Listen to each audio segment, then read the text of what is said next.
মনোবিজ্ঞান অনুসারে সিঙ্গল বা অবিবাহিত থাকার অর্থ এই নয় যে একজন মানুষ প্রতিশ্রুতি দিতে ভয় পায়, মানুষকে অপছন্দ করে কিংবা পারফেক্ট কাউকে খুঁজে পায়নি।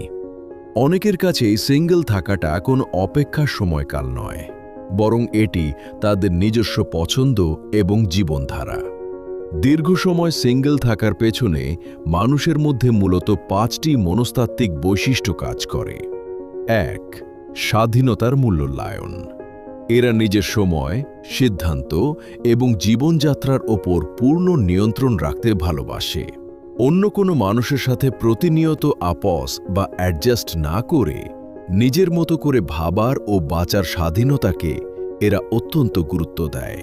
এরা সম্পর্ক এড়িয়ে চলে না, বরং নিজেদের স্বাচ্ছন্দ্য রক্ষা করে। 2. একা থাকায় স্বাচ্ছন্দ্য বোধ করা।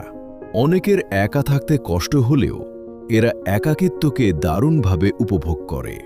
একা থাকা এদের কাছে কোনো শূন্যতা নয়, বরং একটি শান্তিপূর্ণ অনুভূতি। নিজেদের সম্পূর্ণ মনে করার জন্য এরা প্রতিনিয়ত কোনো সঙ্গীর উপস্থিতি প্রয়োজন মনে করে না। 3. সম্পর্কে জড়ানোর আগে গভীর চিন্তাভাবনা। এরা স্বভাবগতভাবেই জীবনের বড় সিদ্ধান্তগুলো খুব সাবধানে বিশ্লেষণ করে। এরা কাউকে বিশ্বাস করতে বা সম্পর্কে জড়াতে একটু বেশি সময় নেয়। এটি এই কারণে নয় যে তারা সম্পর্কের পরোয়া করে না, বরং তারা এই গুরুত্বপূর্ণ সিদ্ধান্তটিকে অত্যন্ত গুরুত্ব সহকারে নেয়। 4. ব্যক্তিগত উন্নয়নকে অগ্রাধিকার দেওয়া। জীবনের কিছু নির্দিষ্ট পর্যায়ে মানুষ ক্যারিয়ার, পড়াশোনা, নিজের লক্ষ্য, স্বাস্থ্য বা ভবিষ্যৎ গড়ার ওপর বেশি মনোযোগ দেয়। এই সময় তাদের অগ্রাধিকারগুলো বদলে যায় এবং সম্পর্ক তাদের জীবনের মূল কেন্দ্রে থাকে না। 5. তাড়াহুড়োর চেয়ে সম্পর্কের মানকে প্রাধান্য দেওয়া।